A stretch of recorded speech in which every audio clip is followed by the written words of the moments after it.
রমজান মুবারককে আল্লাহ তাআলা অনেক বৈশিষ্ট্য দিয়ে সাজিয়েছেন। কোরআনে আল্লাহ তাআলা যা বলেছেন সেটা হলো রমজান কোরআন নাজিলের মাস। কি নাজিলের মাস? কোরআন নাজিলের মাস।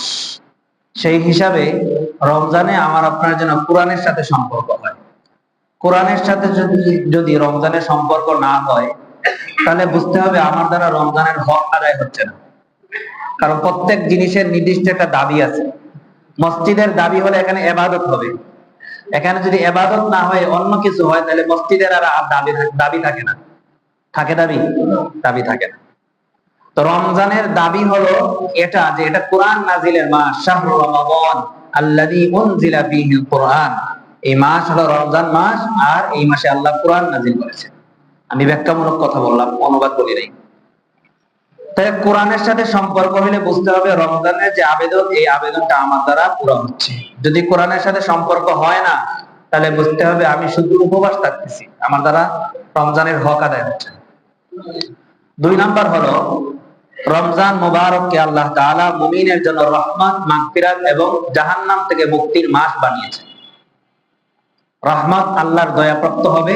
মাগফিরাত, আল্লাহর কাছে ক্ষমা প্রার্থনা করবে। আর ক্ষমা প্রার্থনার সর্বোচ্চ পুরস্কার হলো জাহান্নাম থেকে মুক্তি। আল্লাহ বলেন, ফামান যুহজিহা আনিন নারি ওয়া উদখিলাল জান্নাহ ফাকাদ ফাজ। সূরা আলে ইমরানের 185 নম্বর আয়াত। আল্লাহ বলেন যে যাকে জাহান্নাম থেকে মুক্তি দেওয়া হলো, ফামান যুহজিহা আনিন নারি ওয়া উদখিলাল জান্নাহ, তার জান্নাতে তাকে প্রবেশ করিয়ে দেওয়া হলো, ফাকাদ ফাজা, সে চূড়ান্ত সফল হলো। কি সফল? চূড়ান্ত সফল। এজন্য জান্নাত পাওয়ার, জান্নাত লাভ করার সুবর্ণ সুযোগ হলো রমজান মাস। এজন্য এই মাসে বেশি বেশি আল্লাহর কাছে ক্ষমা প্রার্থনা করা এবং জাহান্নাম থেকে মুক্তি চাওয়া।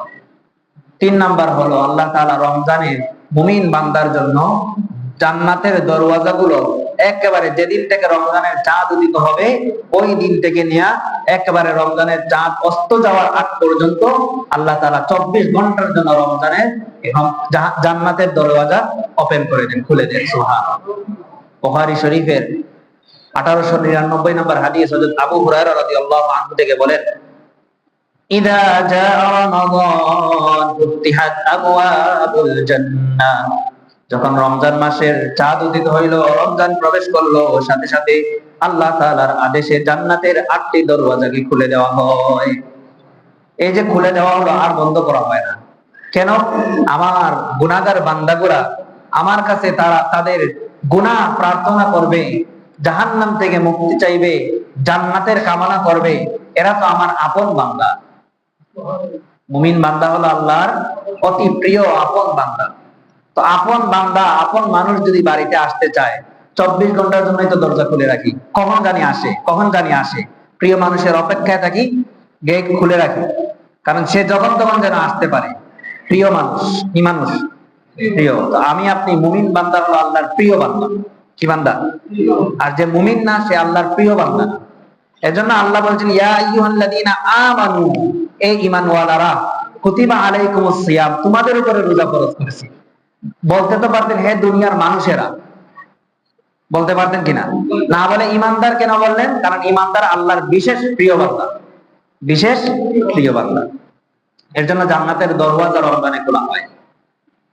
4 নম্বরে রমজানের চাঁদ উদিত হওয়ার সাথে সাথে হুল্লিকাত আবওয়াবু জাহান্নাম, সাথে সাথেই চাঁদ উদিত হয়েছে, জাহান্নামের দরওয়াজাকে 1 মাসের জন্য আল্লাহ বন্ধ করে দেন। এর অর্থ হলো, হে বান্দা, আমি আমার পক্ষ থেকে তোমাকে তুমি জাহান্নামে আসো, এটা আমি চাই না। জাহান্নামের দরওয়াজা বন্ধ করে দিলাম বান্দা, তোমার জন্য জান্নাতের দরওয়াজা খুলে দিলাম বান্দা। হে বান্দা, হে বান্দি, আর তুমি জাহান্নামের পথে যাইও না, এবার জান্নাতের পথে ফিরে আসো। ওপেন করা আছে, যখন তখন তুমি ঢুকতে পারবা। আর ওইটা বন্ধ করে দিয়েছি, তোমাকে আর আমি জাহান্নামে ঢুকাইতে চাই না। কতটা দয়াবান, রহমান, রহিম। এর জন্য আল্লাহ তাআলার নাম হলো রহমান, এজন্য তার নাম হলো রাহিম। 5 নম্বর হলো রমজান মাসের চাঁদ উদিত হওয়ার পর থেকে একেবারে ঈদের রাত পর্যন্ত শয়তান এবং তার অনুসারীদেরকে আল্লাহ বন্দী করে দেন, যেন মুমিন বান্দার ইবাদতের মধ্যে মুমিন বান্দা তার রবের সাথে যে সুসম্পর্ক তৈরি করবে, এই সুসম্পর্ক তৈরির মাঝখানে যেন সে কোনো ডিবেট তৈরি করতে না পারে। কোন ধরনের জন্য গাফলতি, কোন ধরনের জন্য ধোঁকা প্রতারণা করতে না পারে, এর জন্য শয়তান ও তার বাহিনীকে আল্লাহ তাআলা কি করে দেয়? বন্দী করে দেয়। 5 নম্বরে হলো 6 নাম্বার হলো রমজান আল্লাহ তাআলা মুমিন বান্দাকে এমন বৈশিষ্ট্যময় করে দিয়েছে, এক রাত্রের ইবাদত 83 বছর ইবাদত করার সমান। সুবহানাল্লাহ। লাইলাতুল কদর অন্য কোন মাসে আছে? এত একটা বরকতময়, এত একটা সুমহান মর্যাদার অধিকারী মাস আমার আপনার সামনে আসতেছে, এটার জন্য মাসলা মাসাইল না জানা থাকলে ইবাদতে বিঘ্নতা আসবে, ইবাদতের মধ্যে মজা আসবে না। আমি শুধু উপবাস থাকবো, দেখা গেছে রমজান শেষ হয়ে গেছে, আমার পরিবর্তন আসবে।